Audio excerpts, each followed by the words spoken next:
and thank you for joining us for another episode of Thinking Inside the Box, the Gauntlet, the podcast of Operations Group at the National Training Center, Fort Irwin, California. Today, we will be sharing a podcast made by the Scorpion Team, one of our Combined Arms Battalion trainers, called Left of the Bang, a Scorpion Team Desert Dialogue. This mini-series highlights how to best prepare each warfighting function for some of the challenges of the National Training Center. I'm Major Steve Pyles. We're going to be focused on the Sustainment warfighting function. But the most important thing that we're going to talk about today is the processes as well as reporting, and also we'll get into the command post functions, in particular the CTCP as well as the FTCP. I'd like to introduce two of my colleagues that will help us with this discussion. I'll start with our senior logistics trainer of the Scorpion Team. Yeah, good afternoon, team. I'm Captain Acevedo, Scorpion 17, the FSC lead trainer for the Green Team. I'm a logistics officer. I've served in both strike and armor units and have completed 9 rotations as the OCT in the National Training Center. Okay, awesome. And we also have a returning guest on our show as well that will help us out with this command post functions. Captain Revetta. Good afternoon, Captain Revetta, Scorpion 30, 15 rotations, and I am the senior signal trainer for the Scorpion Team. Okay, outstanding. Okay, so ladies and gentlemen, we'll go ahead and dive right in. We'll go ahead and start off with Scorpion 17, and we'll talk about the trends that what we are seeing as well as reversing those trends. And remember, our overall intent is to help units to prepare themselves effectively as they're coming to National Training Center so we can maximize their training objectives. So if you see it and understand your gaps and flaws, that you will be able to address those prior to arriving. So again, we'll start right now with reporting and processing with the 5988 flow, something near and dear to my heart. So Captain Acevedo, you want to talk about any trends that you have seen from the 5988? The units that do well at the National Training Center are very disciplined when it comes to their maintenance program. And come with a plan to exercise their maintenance systems and processes.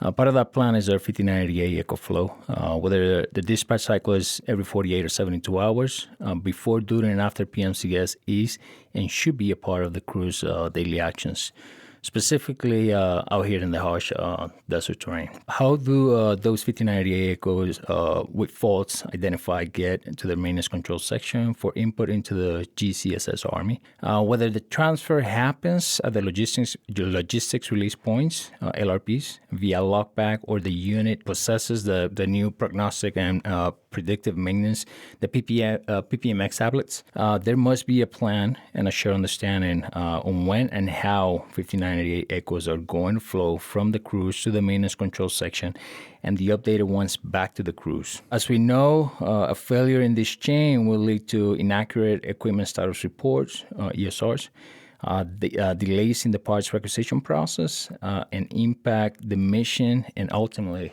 its outcome. What the units can do to prepare before coming to the National Training Center, my recommendation to units, number 1, prioritize their maintenance, i.e. engage leadership, execute services, and accurate ESRs. Units usually that stay true to the ESRs. They come out here with a healthy fleet and do very well. Number 2, ensure their 5980 echo flow. It's on the unit's SOP. And 3, execute LPDs with company leadership and crews to build shared understanding and expectations before they get on ground. And you talked about the 48 and 72 hours. From your experience, are units experiencing challenges with maintaining that type of tempo? Not really, sir. Usually that's the standard. That's average 48 to 72 hours. Like I mentioned, PMCS must happen daily, right, before, during, and after every mission, every LD. But usually, like I said, 48 to 72 hours is a standard for the dispatches. Now, back when I was a battalion XO, it was a big thing that we were trying to have, like, all the 5988s come out on every single log pack. They would come out on every single log pack. Soldiers will receive it. They'll take it off. They're supposed to do maintenance, et cetera, and then pretty much the next log pack or whatnot, that was identified time, they were supposed to turn in those 5988 flows. Are people still operating under that old standard still, or are you starting to see, again, the 72 hours where they may receive it on the first log pack and they'll get it 2 or 3 days later that they will return it? Let's talk about that process of what you have seen out here that has worked. Yes, sir. So they're still under the same standard. However, what we'd observed in the last 12 months, they cascade their companies, right? So you get 2 companies first, then the following day, in the 48 hours, you get the other 2, right? So that way you're not getting, all your 5988 ACOs at once. And you can obviously rotate the crews and give that maintenance control section some time to execute the full input process, ordering parts and whatnot. So usually, like I said, cascading the companies are the go-to action. And before we move on to the other items here, you brought up a term that I would like for the audience, most of the logistics audience will probably know what the PPMX is, and as well as the tablets.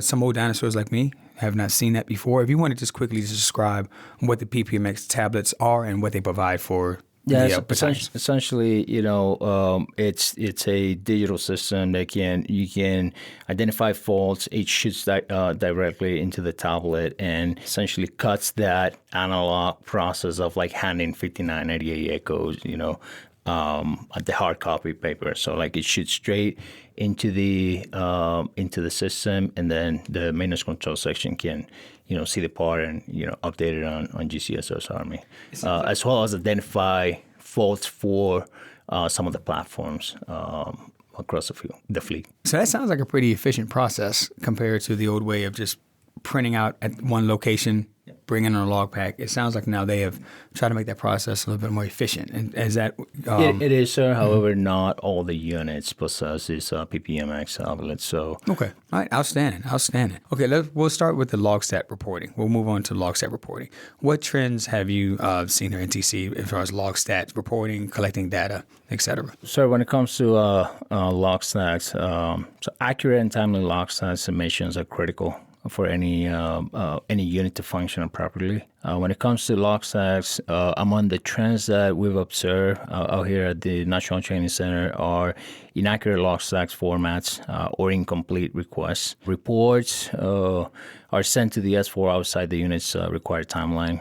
Multiple formats used. We observe how these trends have hindered the field train's accurate resourcing of commodities from the Brigade Support Battalion, logistic packages preparation, and delayed log packs, SP times. So FM 6-99, the U.S. Army report and message formats on page Alpha 106 and 107 shows the correct log stat report the unit should use. However, ensuring the person collecting the information, i.e. platoon sergeants, especially those maneuver company platoon sergeants, fully understand the required format is critical. What the units can do to prepare before coming to the National Training Center is, number one, standardize your log stat reports, whether it's a battalion, at the brigade or brigade level. Number two, execute LPDs with maneuver company leadership, specifically company XO for sergeants and platoon sergeants. Like I said, platoon sergeants collect the data, company XOs are the enforcers, right? Consolidate the data from other platoon sergeants to push the request to the battalion S4. And number three, like I said, shared understanding across those key leaders to build shared understanding and expectations. Obviously, log stats I have seen battalion XOs have really tried to push those, and they push them into the battle rhythm. Same thing with the 5988 flow. We see it marked on a lot of walls within their main CPs, when the 5988 to do, when the log stat of reporting is due. But a log stat is only as important as the person that is driving it. Correct. That's correct, sir. And so the log stats, at least I have seen the effective staffs from a logistics side, from on a battalion level, they have maximized. They pretty much put it in a battle rhythm. They have actual log sync meetings where they discuss those log stats. We saw one unit out here, and they try to stay very disciplined to that timeline. Even though operations can shift the meeting left or right, at least I have seen, at least from that battalion side, the battalion leadership side, if they enforce that battle rhythm, they enforce those log stats, it can help drive and help anticipate logistics operations. Have you seen from your side, from the FTCP side, or from the pushers, all the collectors and pushers of that, have you seen anything from a meeting perspective that kind of mirrors what the Battalion XO is doing? What's going on back there to help drive these log stats as well as pushing out all these logistics packages? Yes, sir. So, log syncs, we all know, critical function for the battalion. That's where, the company XOs validate with the Battalion XO their log stacks, right? The good units that do well in the sustainment world, they usually meet at the LRP. That's, besides their, log stacks, whether it's FM or in person, they link up at the LRP. You get those company XOs out there just validating, that they're actually receiving what they request, and two, any last minute changes or any last minute requests, they can actually, have that one-on-one conversation there. Whether it's in the morning or PM log pack, they could add those commodities in there, or communicate that information back to the FTCP for proper resourcing and whatnot. But yeah, just like redundancy is key.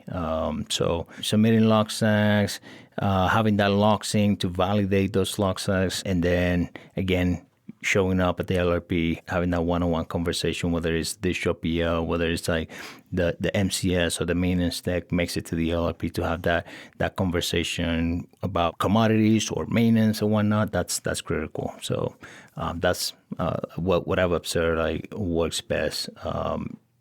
As we know, not always the electronic systems work as we would like them to work. So having that face-to-face conversation is key too. Okay, perfect. Shifting gears, now we're going to look at the command post structures from the logistics side. So Scorpion 30, what trends have you seen from CTCP and FTCPs that help enable or hinder operations out here? Okay, as Scorpion 17 just said, very often those electronic systems quite work the way they would like them to work at the CTCP or FTCP. I would say that a lot of that comes down to the fact that the FSC does not have a dedicated 25 uniform within that company, which means they're leveraging someone who is not typically aligned to signal equipment trying to fix that. The units that do very well, the S6 is a little more heavily involved in ensuring that those systems at the FSC are 100% working.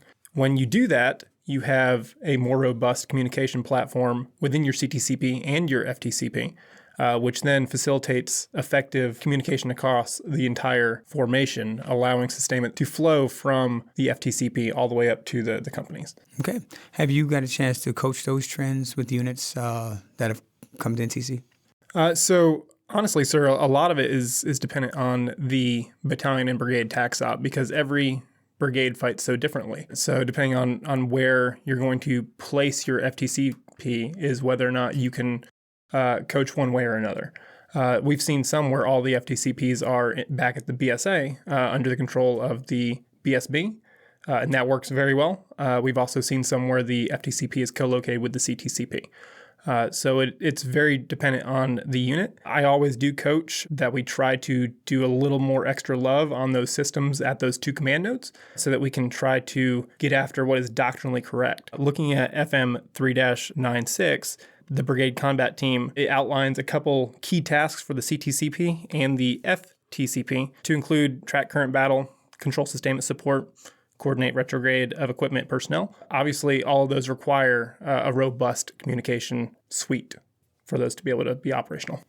Okay, perfect. So as we are getting ready to close out here, we'll take a look at the home station training and how units can prepare themselves now, how a ABCT prepares themselves. Gunnery is the biggest operation. They may have some type of focus exercise, also known as FTX, a big, large brigade exercise. So what have you guys seen from your experience, based off what you've learned out here as OCTs, that units can help maximize their efforts before they come to NTC?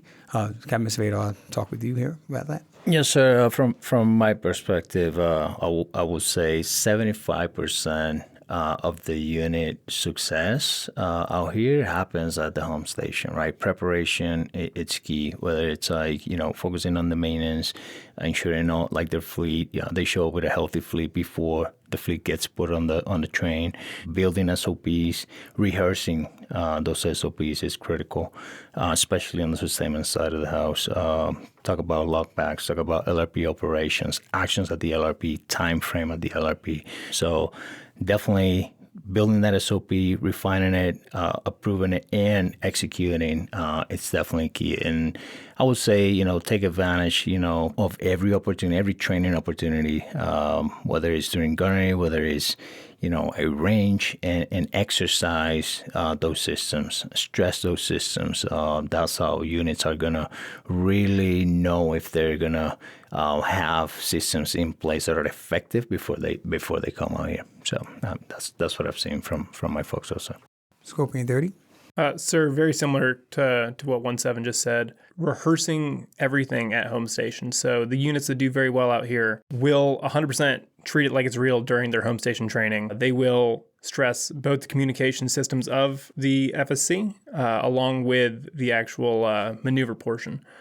So you have those command nodes that are stretched out at the appropriate distances. So you're stressing the C2 systems. You're stressing the capabilities of that distro platoon, forcing them to have to navigate appropriately. So when you do everything and not just a portion of it during your home station training, you have a lot of success. Right. And from an former S3 perspective, my battalion commander was very keen on getting everybody out into the field.